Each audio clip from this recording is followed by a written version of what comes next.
Welcome back to Healing Octopus Radio. I'm David Barbarisi. On this episode, I'm sharing an old presentation I did called Stop Overthinking Your Website. This is for entrepreneurs in the natural health and freedom space who are struggling with their technology and really just want a website. And so this workshop is to help you stop overthinking that. In the presentation, I go through some of the blocks that I'm seeing as I'm talking to people about why they are not starting a website. And I go through that. I go through the decision paths of like, oh, if you're doing this, then try this platform. If you're doing that, then try the other platform. Uh, and then I talk about some of the other considerations and about my membership called Tech Clarity, which is weekly office hours where entrepreneurs come and you ask me questions about technology, websites, email lists, community, course, podcasting, whatever you're doing. And I help you think through that and take action. So this is a presentation and I present from slides. I think you're going to get most of it from the audio, so not a big deal if you're not watching the video, but there is extra info in the video that I didn't say out loud. So watch the video if you can. And yeah, the other piece, this stops a little bit abruptly because originally I had a offer for founding members and then that's no longer the case, so I cut that out, so it just kind of stops. But I will come back in with the all the cool in details. So yeah, here's the presentation. Stop overthinking your website. This is about moving forward, building your business's online home. Is this you? Need a website, an email list, landing page, whatever. Not a tech person. And at the same time, I don't necessarily want to bother other people to update my website every single time. So like changing a word or an image or something. So a little bit of the do-it-yourself mindset. And especially if you're in the health or freedom space and you want to have a conversation about big tech or privacy or whatever, because you're doing some things that like the mainstream wouldn't like. All right. So yeah, you need a website, email list, landing page, something in the tech realm, not a tech person. Also want to learn how to do it yourself. And maybe have concerns that you don't necessarily want to bring to sort of more mainstream people. These are actual words that I've heard from people regarding dealing with tech, which feels exaggerated to me because I don't have that experience with this specifically, but I know that this is real for a number of people. So I just want to sort of bring attention to all of that. The like, oh yeah, this is a real emotional thing. And I think there's like a deeper part to it. And for me personally, like I get all stressed out and messed up about all the other entrepreneurial stuff. So like that part is not fun for me and that part I panic about, but the tech stuff is just straightforward to me, or like I don't freak out about it. And so yeah, like I think there's a lot of underlying emotions and stuff that kind of shows up as a tech block, just because that's the most unknown or intimidating part. And so like I do think there's like some deeper things there, and like sometimes I try to help people and give them answers and they just don't do them. And so like I don't know. I don't understand that. Like, it's harder for me to relate, although it's easier for me to relate on like the marketing and sales. Like, I can't stand the marketing and sales, and I kind of drag my feet in all of that part. So I'm sure it's different for everyone, but yeah, this is the tech part. So like what I try to remember for myself is, what am I even doing here in terms of the business, not the existential part, but like, why do you want a website? Why do you want the email list? What do you want to happen? What are your goals? So like for me, I want people to buy stuff and pay me money and like get some value and all of that. Or, you know, maybe you want to grow your business. maybe you're a thought leader and you have some ideas or something in your heart that you really want to get out there, and so you need to build something for people to go to. So like really getting clear on like why you're doing this, and what your goals are. One block that I see, so I'm going to go through like the blocks and patterns that I've seen.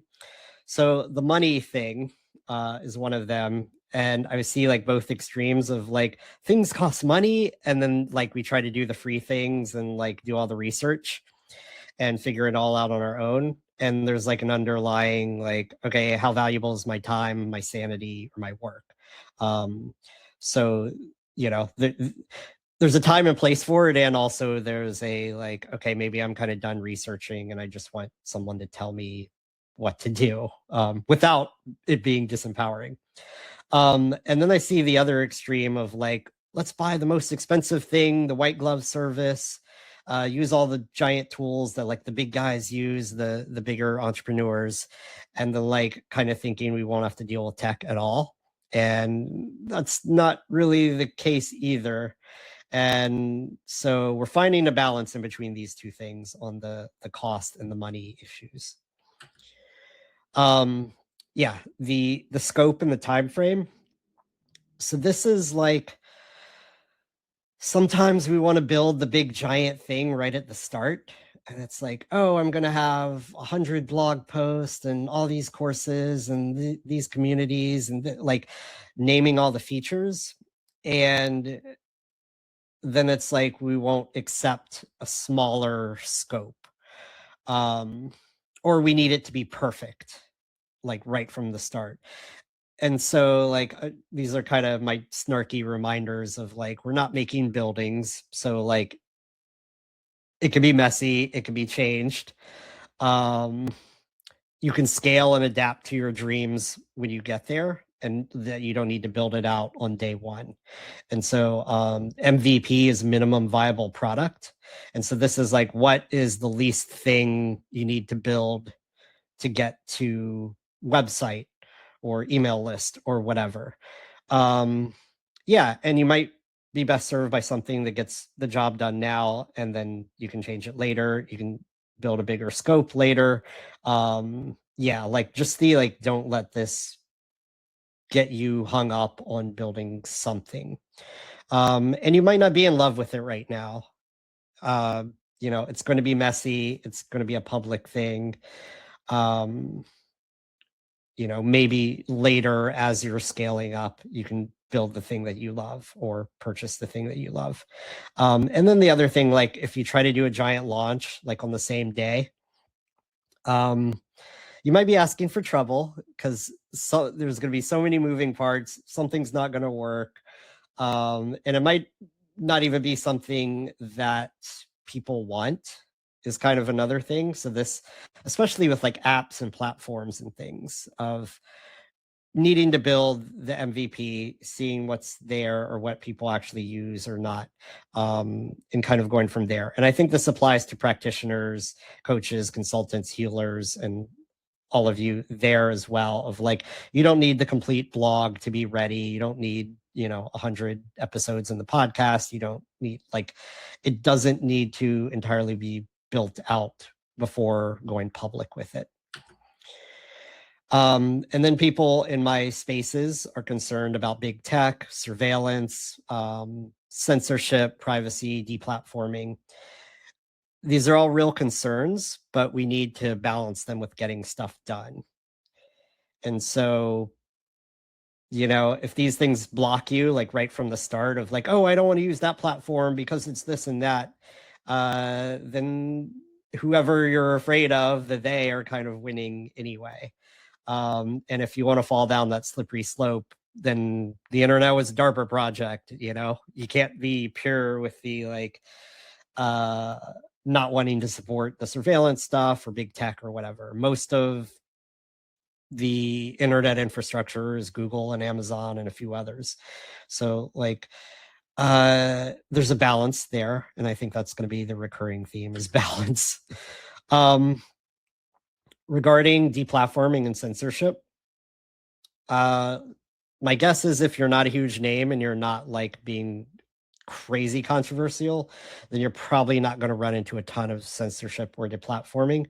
I do have friends who've lost YouTube channels. I do have friends who've gotten strikes on YouTube.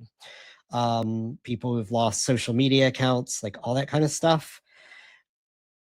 There are strategies to mitigate this, and you just adapt if it happens. So like, don't be, it's like, don't be afraid so much that you don't start with any of this. The privacy stuff, yeah, you're putting your name and your face on your business. People are going to know who you are, what you're up to. So like, I think the privacy stuff is maybe less of a concern in the business space than it is in the personal space. And most of the big names or the people that I know or have worked with, like they're still using the easier tools to get stuff done. So like most people are still using Zoom. And I also tend to advise people, practitioners, if you're working with people who are maybe not tech savvy or whatever, like Zoom is the option. That's all they know. Don't try to use Meet and have all the problems that I'm having. So yeah, you can make informed decisions about where your line is, and we can have those kinds of conversations. Social media and AI, these are tools. They suck and they're useful. And hint, having the email list can mitigate some of the social media stuff because you're talking directly to your people. AI is useful and trashy. It can help you with building your website. Please, please, please still think, still discern. That is my ask of you. So you can use something like lovable.dev to build landing pages, websites, or an app. AI can help with website building, can help with copywriting, can help with a lot of business things. It's really tricky because sometimes you can spend a lot of time in these tools and there's an illusion of progress. Like I would yell at AI for hours and then at the end go, I don't know that helped anything. So yeah, be really conscious of tool usage. Maybe a website isn't a priority for you, or maybe scaling it out or building more tools there isn't awesome. If that's the case, there's the questions of, is this a priority, not a priority because there's a fear, there's an unknown, is it the learning curve, the expense? What are your business goals? How does this help with those goals? So kind of like asking those questions if you haven't made it a priority or you're not feeling like it's a priority now.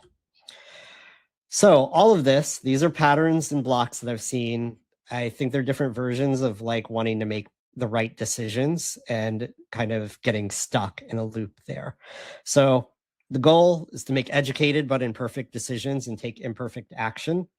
And I'm going to help you with the educated part. It may be the imperfect decision part, and then you get to take the imperfect action. So text part of your blocks, here's what decisions could look like. So this is the like different paths you could take depending on what you need for your website. Pick the thing that matches what you need right now, not necessarily what you'll need in 5 years. So you can migrate platforms eventually. And yes, there's going to be a cost to those. But also, if you pick the bigger thing or the wrong thing, the thing that's not appropriate in the beginning, you're going to be paying for that. So, there's just a different thought process there. So I wanted to start with really, really simple, what I would call a business card website or a brochure website, where it's just maybe you're at an event and people want to know more about you and you give them a URL and here's a page of maybe your profile, your photo, stuff about you, and then some links to your social media, and subscribing to your email list. So for that, you can go with Kit, which is, they have a free plan. You can set up a profile page. It's like the link in bio thing. And you start your email list. I think starting the email list is important. I come from an email marketing background, and we would, in my corporate job, and we would have websites and we'd have to do all the SEO and play the games with Google to like change our search results so that more people would come to the website through search engines. But because we had email lists, we already had people. And aside from dealing with like, deliverability stuff, you're getting people directly to you're talking directly to your audience. You're not having to play with the algorithms as much. So I think the email list is important. Other people are going to have different thoughts on that. But yeah, and then if you want something that's more than just the one page thing, the business card website, MailerLite looks really good. It looks really affordable. And I was looking at this and it has website pages and landing pages in addition to the email marketing. So you could build a whole website on that. Like, the basics. I'm talking about homepage, about page, services, testimonials, and maybe like a few other pages. Like that's really, if you're a practitioner, like I think that might even be the minimum viable product that you need. Stepping up to more paths. If you're an artist, musician, poet, other kind of creative writer, I think Substack is really good for starting. It's free, it's easy. It includes podcasts, it includes videos, and it has a custom page option. So you can build like an about page or a services page. The design isn't going to be great, like not really customizable, but it is another like get the job done kind of thing. And it handles the email list for you because people subscribe to your Substack. People can find you. There's like a social media sort of built in, but it's not as trashy as other social media. And if you're a content creator, there's paid options. So like you could totally build a website off of Substack and just point people there and like forget all the other stuff. If you're a coach, practitioner, consultant, things like that, you want booking, payments, and even a client portal. I've looked at Paperbell. Like it's built for coaches and it has those tools integrated in and it gets the job done. You're probably not going to get a great design on it. It looks kind of cookie cutter, but it gets the functionality there and doesn't require a whole lot of integrations. So I feel like that's one of the easier choices if that fits with your business model. If you're more into the design, but you still want to do it yourself, I recommend Squarespace. It also has a ton of functionality. Like you could run email marketing there. You could do your community and courses. I haven't really seen people use it that way. It does have e-commerce. And there's an additional thing here called that my friend Dawn does called the Easy AF website workshop, where she's an expert copywriter and business coach and everything. And she has templates and guidance and things like prompts for writing your copy for your website. So like, here's what a services page looks like, and here's what you write on it. And it's very detailed. I've been through it. I haven't built my website with it, but I think it's a really great addition. And then on top of that, you can also add tech support for me if you really want more hand-holding. So yeah, and Dawn is doing more of the Easy AF website workshop. She's launching another cohort of that soon. So if you want like a beautiful website with really like well thought out templates, that's an option. Especially if you still want to do it yourself. Yeah, and then if you have one central need, like if you're only doing courses, but maybe some of the other pieces, or you're only doing communities, there's specialized platforms. So I recently looked at Thinkific for courses, and it's really, really good at courses. And it's not as good at some other things. Like the landing pages aren't as customizable, and it doesn't really include email marketing. So you still have to hook it up to other things. But if you're like, oh, I'm only focused on courses, and that's an option. School is another option for courses and communities. Circle is really good at communities, but also has courses. Shopify for e-commerce. So there's all kinds of things like that. So if you're focused on one thing and you want one thing done really well, specialized platforms are an option. Just keep in mind there's going to be integrations, which don't have to be difficult. I can help you with those, but that's the thing. It's also something to consider with pricing. Of some of the platforms that do more things, they seem expensive, but once you start to add up all the like multiple tiny platforms, the prices start to balance out. And more. Heavy duty does all the thing platforms. Kajabi, Go High Level, some others. These are what feel expensive. They're kind of intense if you're not using all the features, and there's a steep learning curve, and they're not specialized to what you're doing. So they're kind of the giant Lego set, and maybe without the instructions. So they can do a whole lot of things, but you got to put the Legos together, or you have to have someone put the Legos together for you. So I get reluctant to recommend those kinds of platforms to people starting out. I think those are the things that you would scale into, or if you had a really giant dream and you knew you were doing this. So if you were going to have, I don't know, 100 courses and, a community with thousands of people, and like you knew that was happening at the start, then that starts to change that decision. If you don't want to do any of the tech and you want super fancy, there's high end, pay someone to do all the things. And I'm realizing it's not even that high end. Like I'm talking like 4-figure kind of things, pricing. And that's something I can give you referrals for that. So if you know that that's what you want to do, I can make some recommendations there. If you want full control, this is for the like total privacy, total whatever. There's self-hosted WordPress, and I do not recommend this unless you're getting a developer for ongoing maintenance. So this is like if you're totally in the freedom space and you don't want to be on someone else's platform and like all that. If those are like the values and you're not going to compromise on those, like these are the options there. There's also hosted WordPress, which is better because you're not maintaining all the stuff. I've done some work for people with self-hosted WordPress, and it's kind of a pain in the butt, and it's going to get expensive. But just laying that out as an option if your dreams align with that. So those are that. Everyone hates some part of their chosen platforms.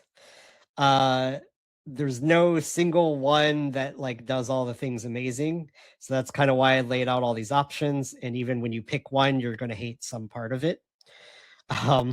That's just kind of how it goes. So this is why I was like saying you're going to pick a website that you don't hate. So another consideration, maintenance. You can do it yourself. Simple website updates, change some words, change some images, that kind of stuff. Maybe get some occasional help from someone when you can't figure it out, aka me. So like you run into a problem, you ask for help, and then you handle it yourself. You can have someone else do the updates, like a virtual assistant, and I have recommendations for this as well, where you just send them what you want to happen and they do it. And then there's like the even more hands-off approach where you hire an agency and like you don't think about this. I won't say it all, but for the most part. So consider that as you're like picking your platform. All right. So these are areas where people get stuck, the patterns I've seen. Hopefully I've added some things to think about and maybe given some unstuckness there. Then I laid out decision paths of like, pick this if you're doing that. Can also be very personalized of like if you have very specific needs, then we need to drill down a little more, but those are some options. If that's all you need, then great, go build your thing, take imperfect action. Or if you want some more support, you're making decisions, or you want some more hand holding, guess what? I've got you. If you're down for the do-it-yourself building, or you don't want to spend a ton of money on the fancy options, which I'm talking like 4 or 5 figure pricing, but you want to avoid doing all the research and being in indecision mode, then this is what I'm offering. I'm calling it Tech Clarity. This is a package of weekly group office hours with me. So the way it's going to work is I'll have a weekly hour-long call, group call. And if you have a business tech issue, or you want to talk through something, kind of the way that I've been talking through things here, so it can be strategy as well, or troubleshooting, or the platform selection or integrations, like all the business tech things, you can reserve a slot for the next call. And I'm doing this reservation system so you'll know that you'll get an opportunity on the call. And then we can talk through it on the call, and I'll give some advice, my thoughts on things, kind of like what I'm doing here. And then you'll have a decision and you can just go do the thing. So this is sort of the DIY option. There's going to be a group chat. I'm not calling it a community because we don't need to. We can be friends. I do want us to be friends, but we don't need to like. There's not like a whole obligation there, is what I'm getting at. It's just kind of pop in, ask questions, and I'll respond. If it's something quick, I can point you somewhere, or if it's something we need to talk about, I can say, okay, we'll talk about this on the next call. You hop on the call, and we'll spend maybe 15 to 30 minutes or whatever doing that, and it'll be in the group, so different people will get to learn from your challenges as well, and you'll get to learn from other people's challenges. So ideally, as long as I keep these up every week, you won't have to wait longer than a week to get an answer. And if it's in chat and it's a quick thing, maybe I'll do something quicker. I'm also building up a resource library of these different pieces. So as we get common issues, maybe I'll do a voice note or a video demo on the topic, and you can reference that at any time. So I think some of the options are going to be the website conversation related to what I was just talking about, or like the how to start your email list, and how to do tagging, segmenting, and email sequences, and all those kind of fun jargony things. So like you'll get to learn some of the marketing jargon or the tech jargon as well. So this is, instead of doing the YouTube AI web search loop, trying to piece together all the different info, you just bring your problem to the next office hour. This is meant for healers, coaches, practitioners, teachers, especially in the natural health and freedom space, who are still getting started. Although even after you've started, you can definitely come to this as well. This again, this is sort of meant to be a place where you can bring concerns specific to, I would say, the health and freedom space that maybe wouldn't get addressed through other tech help. All right, so that's the presentation. Thanks for listening or watching. If you're interested in tech clarity, check out healingoctopus.com or visit the links in the show notes. We've been running for about 4 months now, so I've been doing the weekly office hours, answering questions in the forums, and I've been recording more and more content for the resource library. So that's all in there.